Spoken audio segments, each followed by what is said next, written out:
Live is a button here.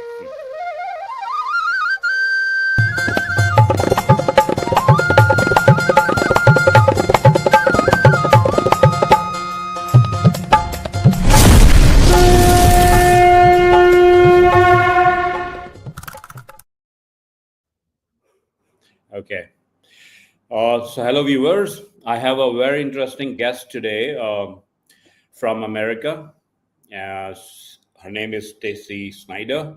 She's a writer, marketer, technologist, and she's from Ivy University, Penn State University, and she lives in a very beautiful place called Atlanta, Georgia, where my younger days actress Julia Roberts used to come from. I mean, from beauty perspective, I'm not talking about her philosophy and all, but I was a big fan of Julia Roberts, and I think she was from Georgia. So, Stacey, welcome to this channel.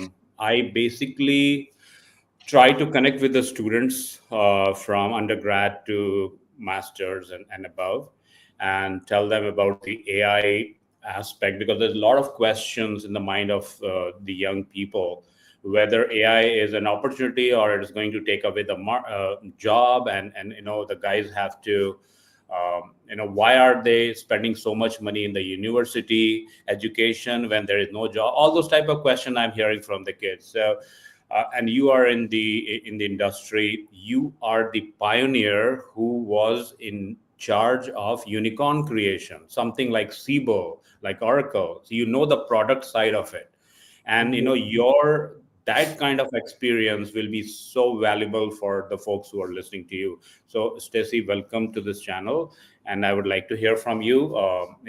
Share some of the idea how a product, the unicorn startup you did, and then what's the opportunity in AI. Anything we can talk, whatever you want. Yeah. Yeah, I mean, directly answering your question though about what students should be thinking about, I mean, I do think it's well overdue to consider our universities appropriate anymore. The bottom line is that the population has increased so much and technology has advanced. You don't need to know things. You need to know how to learn. You need to learn how to think critically. And beyond that, then you need to go get very specific skills. Generalism is dead. Like, you don't need to know general skills. There's no general curriculum that makes sense. Nobody can keep up with a curriculum and build a syllabus that will actually be current for when you get out. I mean, we're literally seeing a new model for AI every week. Like literally a new brand of a model. Gwen came out last week. That's a brand new model nobody has ever heard of from Alibaba, a major company. There's just no chance of keeping up anymore. So I think that it is very appropriate, particularly if you're looking for a job in technology, to focus more on practical skill building and on you can learn certain things, but to take a giant university course, I think is almost penalizing at this point, because that's a lot of time locked up where you could be actually getting practical experience and leapfrogging forward. Yeah, and if you if you make it to Ivy colleges in America, we know the fee, and if you're not covered by scholarship, that can go to a 70 to 80K to 90K per annum. And even if you're in state, out state, I mean, most of the time Ivy colleges student will not be in state. They will be either from California getting into Harvard, or from say Atlanta getting into Penn University, and investing around 250K plus for undergrad degree, which will not fetch you a job in this situation, is a very, very bad situation. I mean, It is. I mean, we've been saying for the longest time that, it's a necessity. College is a necessity, but we price it like a luxury. I do appreciate that it could be, it could be a conduit in order to get to a country like America for, students from India going to school. Right. And certainly, the big research in universities, if you're going to be going and doing things that are more research oriented, there is money, there is benefit Right. in doing that. Yes.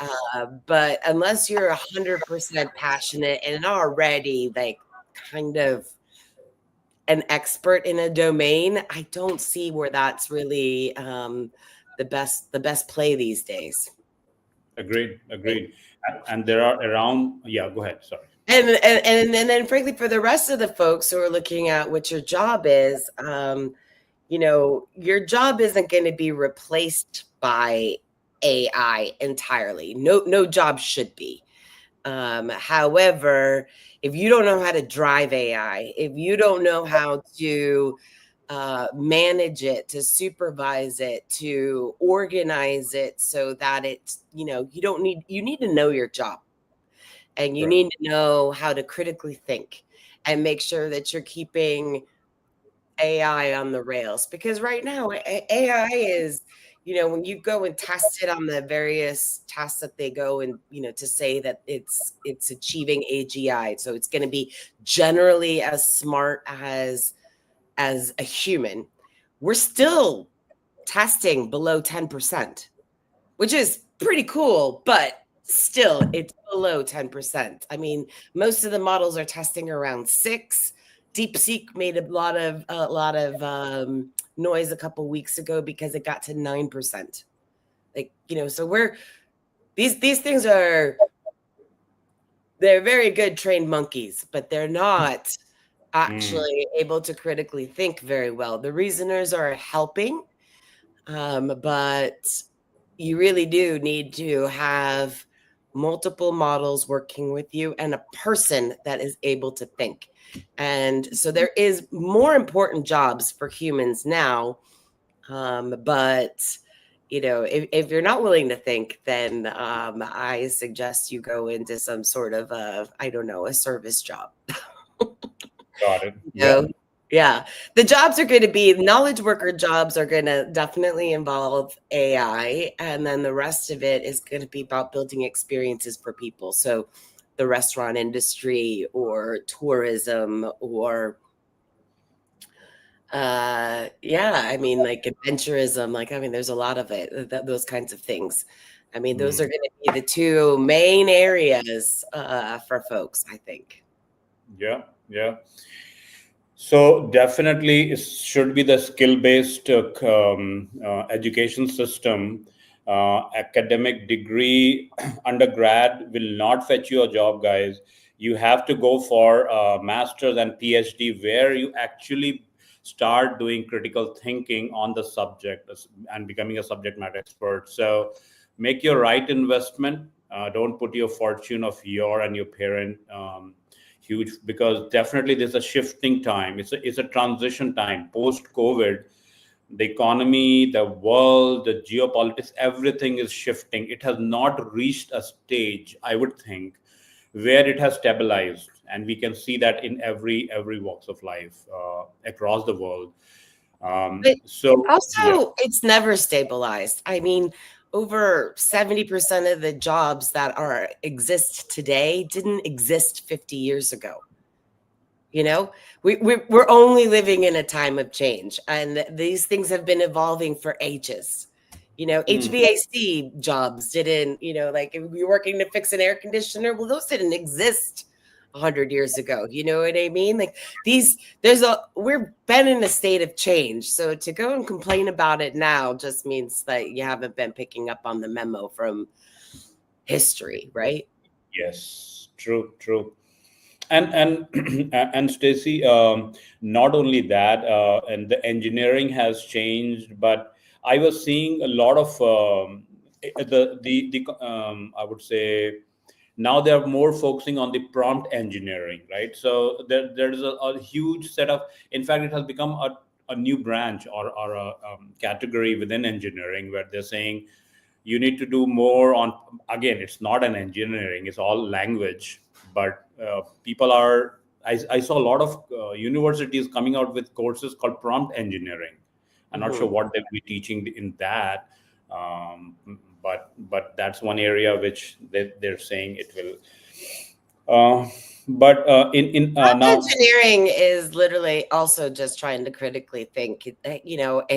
Prompt engineering is being very explicit about what your goal is and framing it, hmm, so that your models will respond to you. Now, also remember that the models that we have right now, they're mostly predictive. They're not actually thinking, right? So hmm, they're predicting what to answer. hmm, That's yeah, why, so asking them in the way that they will give a predictable answer that is correct is basically what prompt engineering is right now. agree. In fact, and most of the things in the AI, like for example, I was just trying to play around. I was making a presentation 2 days back, right? And it was on AI and hackathon for some university here. They were trying to solve some social problem, like day-to-day problem, like calculating the household expenses using an AI ML. So I was trying to build one a small presentation, and since it was for the college students, I added a very small to have their attention in the class for some time.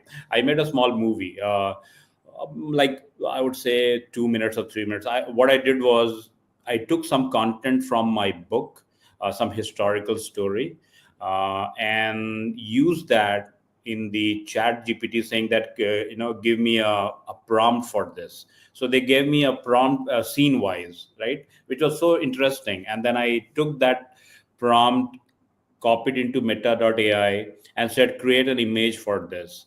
And I was shocked to see that they created a literally the image which I had in mind, and which is like, from a different civilization, different era.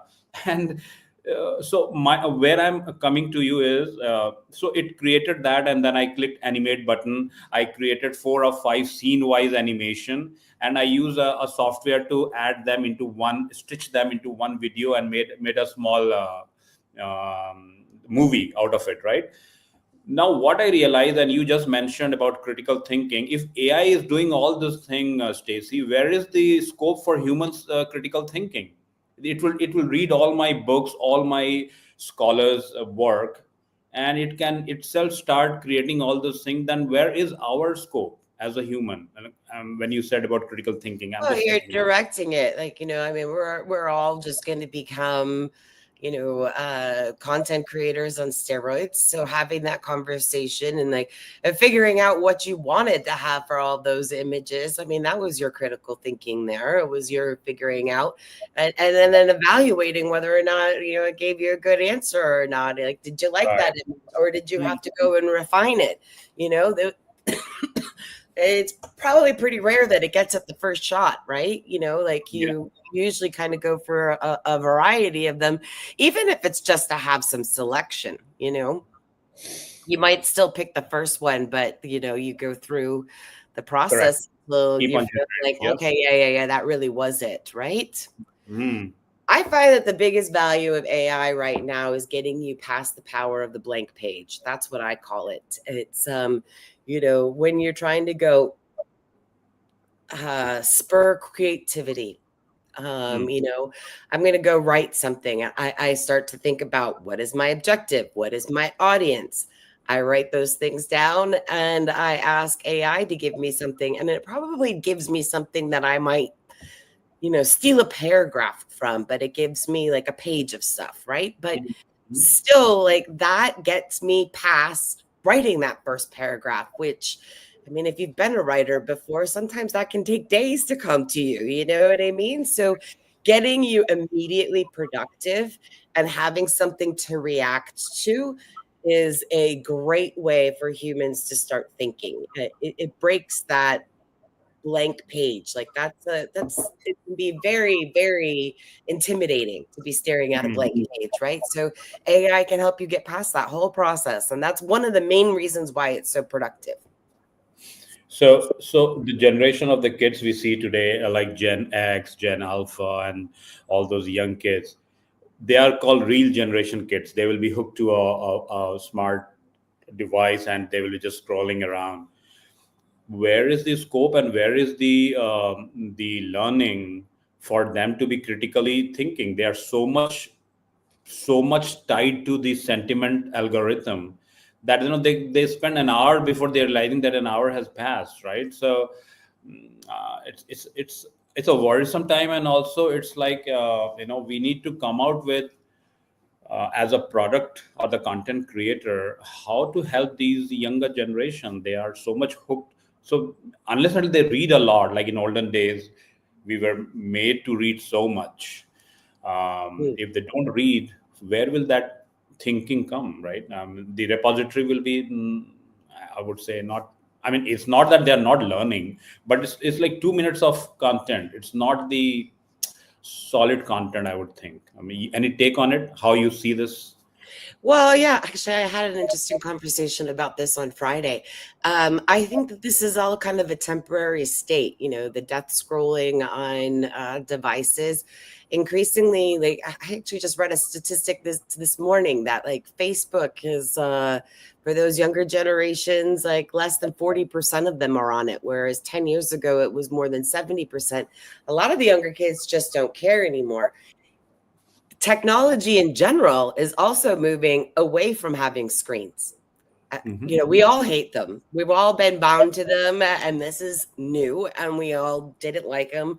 It is a little bit too much, and so everything is moving more to being voice activated or Yeah. visually in your glasses. So I think in the span of like 4 or 5 years, like it's our focus is going to be more on the real world and less on the actual technology. And then I think, that practice of being in the real world, connecting the dots in the real world is when real learning happens, right? So I think that, naturally we're going to get ourselves to push to be back in the real world, with each other. I think it's the elders' responsibility in society in order to teach thinking. I mean, that's always been the case, right? Yeah. So, I think that where there's an increased importance on parents and mentors to teach people how to think. Like to teach people critical thinking, You systematic are. method, question-based learning. That's what really things are about today. It's like go figure out the big question and then figure out what's there. And AI can get you a lot of the way there, but you probably also have to talk to people as well.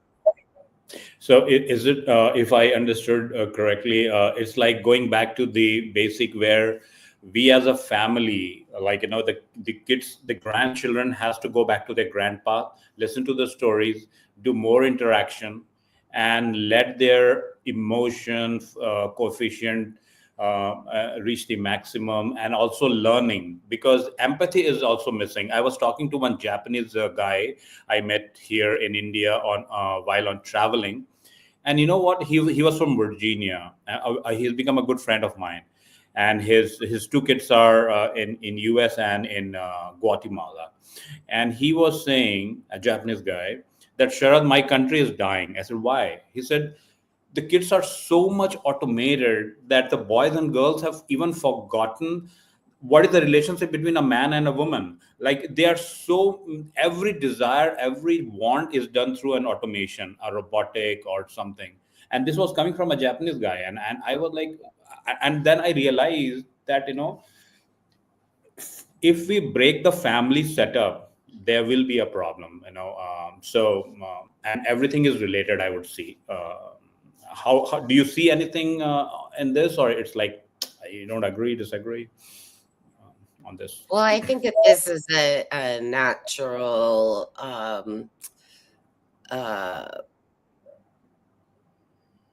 I think this is a natural progression of the population explosion.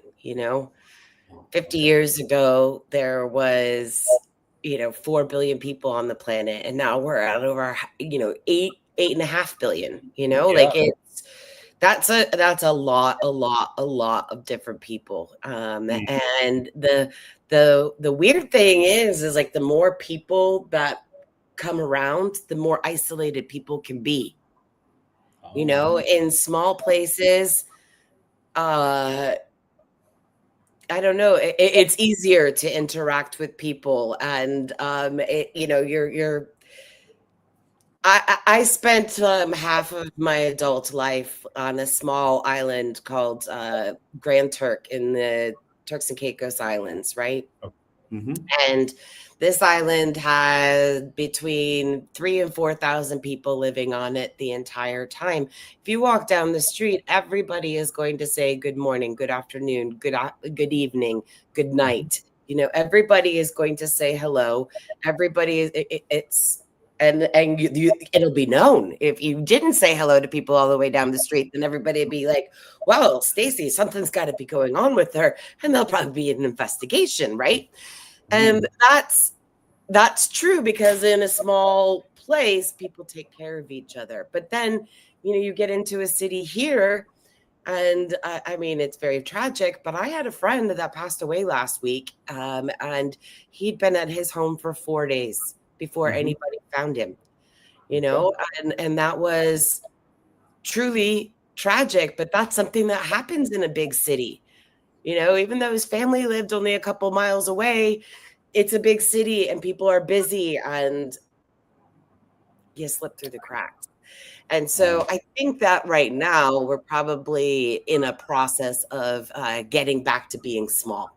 You know, I think there's a lot of people that are moving out of cities and moving into rural areas. I think that, you know, I myself, I've left Turks and Caicos, and I now live half time in the Dominican Republic, but I live in an area, like I live off of a dirt road, and I live in an area where the population density is similar to the farm area that I grew up in 50 years ago. You know what I mean? Like, kind of went back to that. And it is such a community. Everybody talks.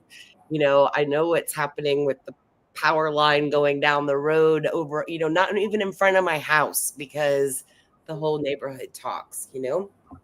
And I think that's I think people are starting to gravitate towards that kind of stuff, because you do have a little bit more interaction, and you are out in the world a little bit more, and you are feeling like you're taking care of yourself in a community. Yeah, nice. And I think getting away from the screens, and I think if there could be a trend towards smaller in general, smaller governments, smaller communities, and keeping people together in smaller areas, I think that that's going to be probably the best thing for humanity. And it's coming. It is coming to that. I think as the AI gets into more automation, all the mid-level manager job is gone. The younger guys will not be getting the kind of starting job they were having with 200K plus and those type of things. Eventually it will be coming back to the family income, rather than having each individual unit making their own income and surviving independently. Now it's going back, and so they have to either move to a smaller city or rural side and bring their aspiration to that level. I think it is happening. I can see that kind of a churning. Okay. Yeah, it's happening. It's happening more outside of the United States. The United States, we still have this idea that you need to like leave the family at 17 and never go back. So the United States has a little bit of a sickness in that regard. But that said, you said something else, like people won't be able to find jobs, and I disagree on that. I think that what's going to happen is, yet again, we are lowering the barrier to entry, and we're going to see a lot more small business, a lot more small innovation. Like AI is going to help build an entire new cohort of the 3-person unicorns, you know? You know, that this is something that is very, very achievable now. You know, if you've got a really good idea, you can build it. Even if you don't have all of the skills, you can do questions-based learning, and you have the tools that will help you get super far, farther than you could, traditionally. I have my startup right now, and we're less than 10 people. Certainly when you count full time, because everybody's still, we're bootstrapping, so like we all still have mostly a full jobs. There's only one person that's full time. And we've been able to build a code base that previously I would have said take about 5 years, and we did it in 6 months. And part of that is, and we've never even had a UI engineer, right? We generated 100% of the UI since we started. UI engineers are really hard to find. You almost don't even need them anymore. We generate about 50% of our code, and we're working on getting up to 90%. So that just means that the engineers that we do have are extremely effective and productive. I mean, they're checking in things every day, even if they're only working an hour or two. And that's because we've got all of these tools. And that's, this is an engineering organization, but this could be for kind of anything. I was talking with a sales guy last week, and he sells tools like all over the Southeast. I'm talking like screwdrivers and saws and that kind of stuff. And I was like, what's your CRM? And he's like, we have a spreadsheet. And I'm like, oh, okay. And he's like, I just wish something would remember. And the reality is that AI will be doing that very shortly. I mean, it can do it with a little bit of help right now, but it'll remember your phone calls. It'll remember your conversations. It has memory, right? So it can help you write those tailored emails and remember exactly what you guys talked about the last time. It's capable of doing that. And maybe you don't really need a CRM anymore as a small company. There's a lot of expenses that can go away. I was talking with a construction guy last week, and he was talking about, I would just be so happy if ChatGPT got rid of QuickBooks. He's like, I just need it to do all of my accounting, and I don't want to think about it, and I don't want to pay for the frustration of thinking about it. Wow. And he's probably within the year of that happening. So that's a lot of those are a lot of barriers to entry in order to run a good business, in order to get an idea to market. There's a lot of help now. So I do think that, the people that were having a harder time finding jobs, they're probably going to find 2 or 3 people that they have a really good idea for. And now they've got a chance of actually making it happen, instead of it just being a pipe dream over like wine or coffee at the end of the day, Correct. So good point. And actually, my I was coming to that question on the startup side, because you have an idea of building a CRM and BI kind of a product with to join companies like Siebel and Oracle. A lot of kids have question about the startup in AI. Now, idea is good, but do you see what are the uh, tricky situation you'd see people should be mindful of? No, everybody's jumping into say startup. Now, startup idea is good, but how will it convert into? How can you monetize it? Make it really a successful product? What are the building blocks or principles you would like to suggest to the guys who want to enter this area, AI related startups? Well, I think the advice is the same, whether or not it's an AI startup or not, is fail fast. So, get things out, get feedback loops built in, and find out that you're actually finding product market fit. And in that process, make sure that the great isn't the enemy of the good. Like, you're not waiting for 6 months to go release like the perfect thing. Like, put something Hmm.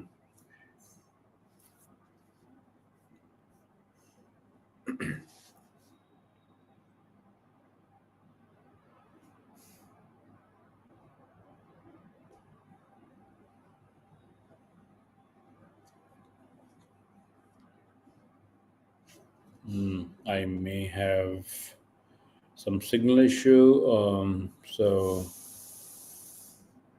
Hopefully it will be back.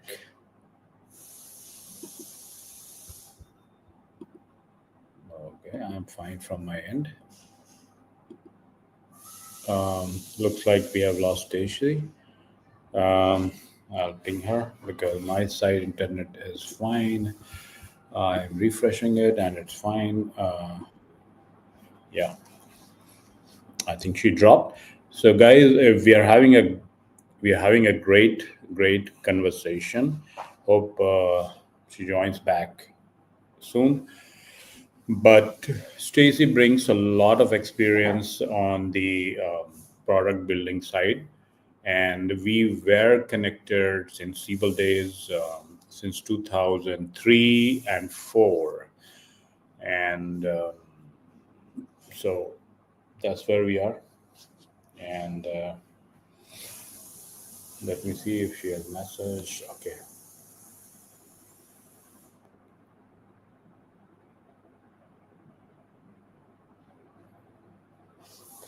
Yeah, so see, power went out for a second, router coming back. This is from USA Atlanta. So thank you, Noida and India. We are still up. Even I will have some problems. I'm not boasting, guys, here, but Stacy will soon join. Uh, interesting, interesting discussion. Hope you guys are liking it so far. Um, any question? She is on the LinkedIn. I will share that information. She has a company. It's called PromptOwl, PROMPTOWL. और आप उसको देखिए. It's a very good. In fact, we all were on a call in January with 10, 15 different experts to discuss about this, what service or product we should be getting into, and all those things discussions were happening. So Stacy will be joining soon. Yeah, she's back. Sorry Yeah, about that. no issues. I was keeping the viewers telling everything about you. So, what I will do is before we have another power cut, we'll have a last segment of our discussion. So, if somebody has to know more about the prompt owl, what it is, what you are doing with it, if you are ready to share some of the information to public domain, to the talent across the globe, that will be great. If anything you want to talk about PromptOwl, Stacy. Sure. So PromptOwl is got kind of a couple different things that we're doing. I mean, our reason to exist is to sort of democratize AI for everybody, to make it AI approachable for everybody, to lower that barrier for everybody to use it. Right now, one of the main problems that it solves is, I call it the battle of the brains. When I go and ask AI something, I typically don't just ask one AI. I typically ask 3 to 5 AIs and then pick my answer. And one of the things that PromptOwl does is PromptOwl remembers you. It remembers all, we put everything into a data room to say, these are my messaging docs, or these are my product specifications, or, whatever you want to have into that data room. So then it knows your data and it knows you, and then it can, sort of side by side connect to all of the different AIs. And then you can choose, okay, this answer was great by Meta's Llama. All right, this one's better by Google Gemini. Oh, Claude, you just killed it there. And then, I kind of go back and forth in between all of them. And that's what we do really well right now. We're also building it out to be more agentic. So actually, I think the release is out today. I haven't played with it. I saw the demo last week where we built like a concierge in there. So now if you've got, let's say, a customer service agent that's been loaded up with your docs, right? Okay. And a sales an agent that perhaps knows all of your proposals, like how Mm-hmm. would you go and talk to customers, a content generator that's been approved by marketing for the tone and for, your specific messaging. And the concierge will be like, hey, would you like to go switch to this agent? And it'll see, all of your agents there. And then you switch the brains behind it, right? So that's really cool. The next part of that is then doing it into workflow where I can programmatically say, do this one with this agent and this LLM, and then go to this one and stick the human in the loop to go approve in the middle while, and then, life goes on, and build out your own custom workflow. That's a lot more complicated for folks. And so that's there, but it's kind of very primitive. And for the most part, people will have us build them. So we're actually one of the world's first recruiters for AI agents. So if you want to go, like, instead of, you can hire your digital workforce, you instead of going to a recruiter, you would come to a firm like mine, where we're able to build those agents for you and help you to ensure that they stay current, right? Mm-hmm. And that's sort of like the trajectory of where PromptOwl is, and trying to make it just so it's like easy.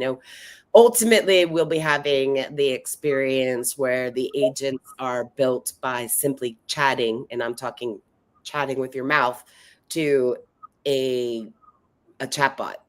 And then the chatbot will then just go and build out your workflow, build out your agents, program whatever it needs to do, and life will go on.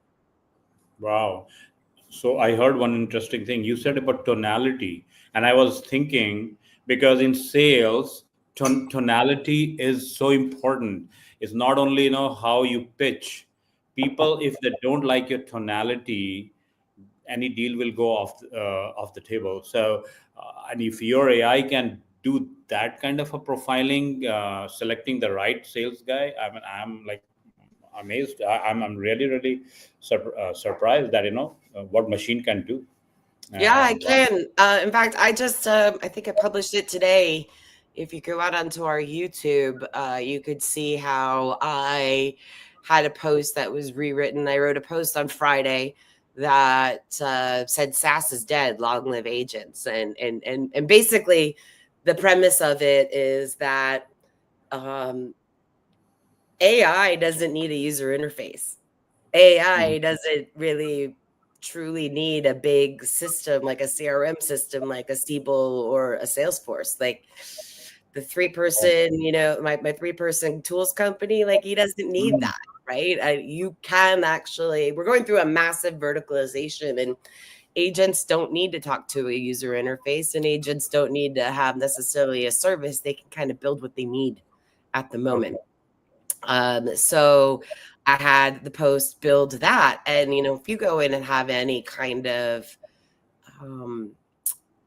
AI agent write something, they're going to sound like an AI. They all write kind of the same, and they all love emojis, and and it just it doesn't match. I have a very specific writing style. I've been writing for a long time, translating very heavy technical things into practical language, right, that everybody can understand. And I have a way of talking and writing which, varied sentence lengths and stuff like that. And my vocabulary is wide but accessible. So I have, I loaded up a bunch of my writings into an AI, and into a bunch of AIs, and I said, how would you describe my language? Mm. And it wrote out a list, another one wrote out a list, another one wrote out a list, and I merged them together. And then what I did was I put it into its own bot to say, go rewrite this in Mm. using Stacey's style. So I called it the Stacey Writer. So I wrote the post, and then I put the Stacey Writer in. And then, then I had to go through the process of fact checking and peeling some things out and putting more things in. But it got it from being something that, was just generic to something that was actually compelling because it came a lot closer to my tonality. And that is certainly a way that's certainly accessible for anybody right now. Nice. Yeah. So does that mean your since you mentioned two things. One is that you don't um, strictly follow one AI, so you follow multiple chat GPTs, right? Whether multiple products, I mean to say, right? Multiple AIs. You don't trust one. Will that Right. require tweaking and customizing to your LLM every time?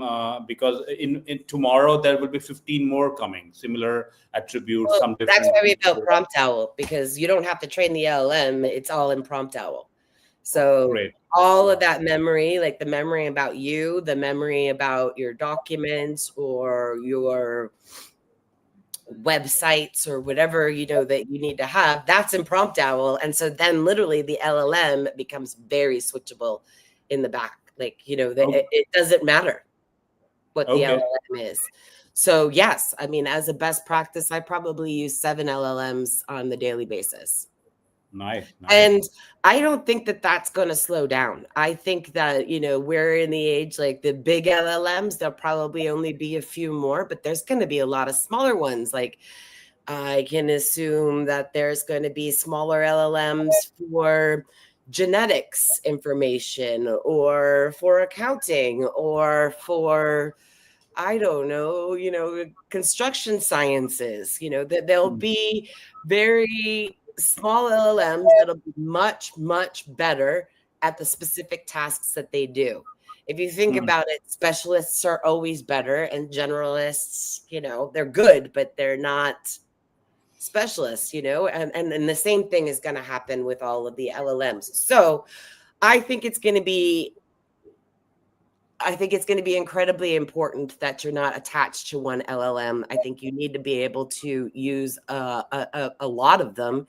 And I think that you're going to need to be able to, have some of your very own as it evolves. Okay. All right. So I know you have given a lot of time to us, almost 40 plus minutes. So we'll just wrap up.